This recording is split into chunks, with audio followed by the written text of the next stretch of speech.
রাদিয়াল্লাহু আনহু নবীকে জিজ্ঞেস করছেন, ইয়া রাসূলুল্লাহ আইয়ুন নাস আহাব্বু ইলাইক, আপনার কাছে সবচেয়ে প্রিয় কে? তো আল্লাহর নবী বলেছেন আয়েশা। কে? সাহাবী আবার জিজ্ঞেস করছেন, মিনার রিজাল, আগের তো গেল মেয়ে ক্যাটাগরি, ছেলেদের মধ্যে সবচেয়ে প্রিয় কে? তো নবী বলেন আবুহা, আয়েশার বাবা আবু বকর। সাহাবী আবার জিজ্ঞেস করেন সুম্মা মান, এরপরে কে? তো নবী বলেন ওমর। সিরিয়ালটা দেখেন, এক নাম্বার কি? আম্মা জান বলেন না। এক নাম্বার কি? দুই নাম্বার আবু বকর, তিন নাম্বার। এই মানুষগুলা এত বড় মানুষ, জান্নাতের সুসংবাদ পাওয়া,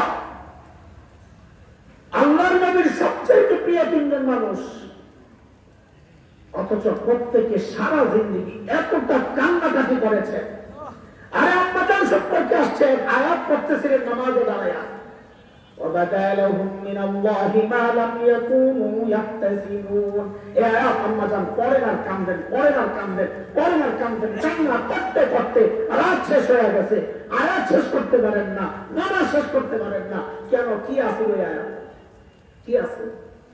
আমাদের জন্য খুব সাদামাটা কথা।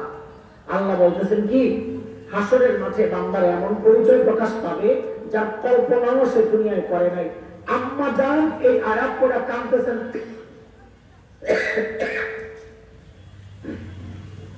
কাঁদতেছেন কেন? বলে হারি, দুনিয়ায় আমার পরিচয় আমি নবীর স্ত্রী, দুনিয়ায় আমার পরিচয় আমি আবু বকরের কন্যা। হায়, হাসরের মাঠে দাঁড়াইলে যদি দেখি আমার পরিচয় পাল্টায় গেছে, তখন আমার উপায় কি হবে? এই চিন্তায় আম্মা জান কাঁদতেছেন। আমি আপনি কোথায়?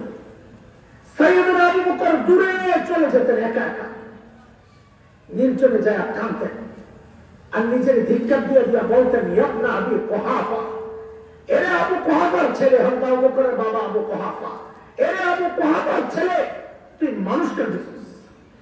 আরে তুই মানুষ কেন হইলি? এখন আল্লাহর আদালতে হিসাব কেন?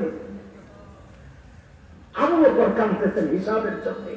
গাছের পাতা দেখছে, তাহলে করে কান্না শুরু করছেন। কি বইলা?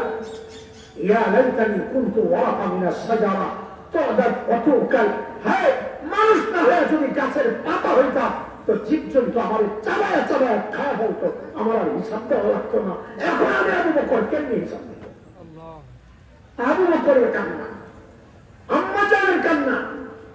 হযরত ওমর যখন মৃত্যু সজ্জায়, আবু লু'লু নামক এক অগ্নি পূজারীর ছেলে ফজরের নামাজের সময় যখন বিষাক্ত খঞ্জর চালাইয়া নারী বুড়ি বের করে হয়েছে, ওমর মসজিদ নববীর ফ্লোরে শোয়া, জীবনের শেষ সময়টা পার করতেছে হযরত ওমর।